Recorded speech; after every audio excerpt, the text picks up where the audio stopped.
18 ka indibidwal ang samdan atol sa pagsampok sa tulo ka sakyanan sa Polomolok, South Cotabato.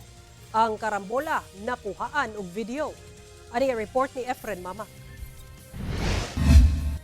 Makita nining dashcam video ang hinahiling nga paglabang sa usa ka elf truck sa barangay Klinan sa Polomolok, South Cotabato adlang Huwebes.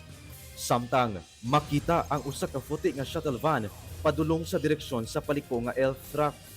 Dihang nakatabok na ang elf truck ug nakaliko na, makita ang paspas nga padagan sa shuttle van ug misampok sa sakyanan sa tag-iya sa dashcam nga usa ka SUV. Gani, natabunan na ang video sa matud pa airbag sa sakyanan.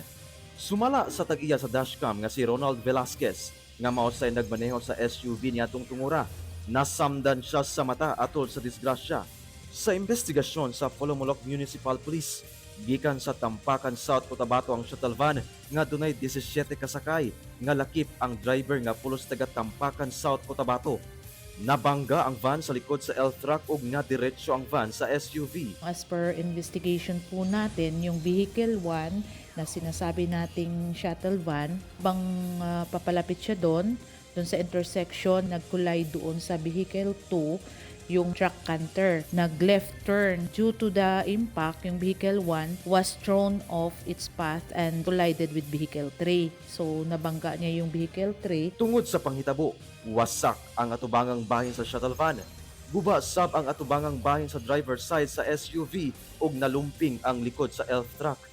Nakaangkod sab og minor injuries ang tanang sakay sa van nga dayong gidala sa ospital. 17 victims natin, 5 po doon ay dinala sa hospital for further medical attention. The remaining victims naman po na nagsustain ng mga minor injuries ay naging maayos na din po. Nagpadayon ang investigasyon sa Traffic Police Polomolok sa panghitabo.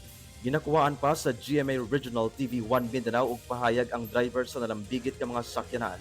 Kauban si Gary Balantay ug Bong Vicencio, Efren Mama. 1 Mindanao.